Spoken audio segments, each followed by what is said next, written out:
Kicking off wedding week here on Good Morning Tri-State and focusing on the beautiful flowers for the reception, the ceremony, even the bride. And Jennifer Moore has some of the latest trends. Jennifer?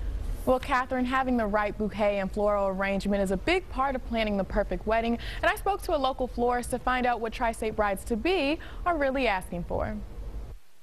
It's a busy time for Michael Brown, who owns Nina's Florist in Springdale. He says you should start early when shopping for your flowers, even 6 to 8 months in advance. But of course, if you wait to the last minute, like 2 weeks perhaps, his shop can always make it happen. A lot of the brides are going with something more simple, with the maybe a Pilsner vase with just a couple dendrobium orchids down inside it and a couple crystals and maybe a floating candle up in the top of it. So the flowers are actually submerged in the water, but it gives you a really nice big look for very few dollars. Brown says he can work with anyone's budget to make something nice. Some of the current trends he's noticing are color themes that consist of variations of just one color. For example, Brown recently did a wedding with all shades of green and another ceremony focused on just yellow with hints of lavender.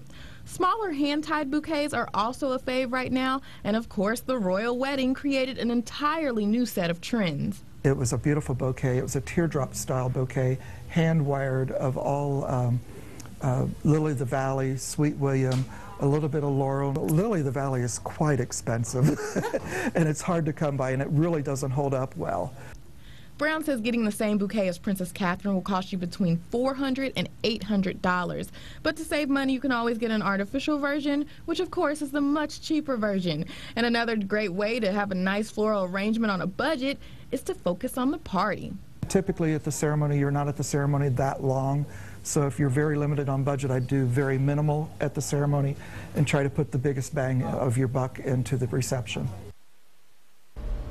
And here are a few other tips. When planning the wedding, consider looking at your total budget and then choosing a percentage of that to go toward the floral arrangement. That, of course, helps the florist a great deal. By the way, at Nina's Florist, the price for a bouquet ranges from as low as $80 to as high as $500. Catherine? All right, Jennifer, thank you.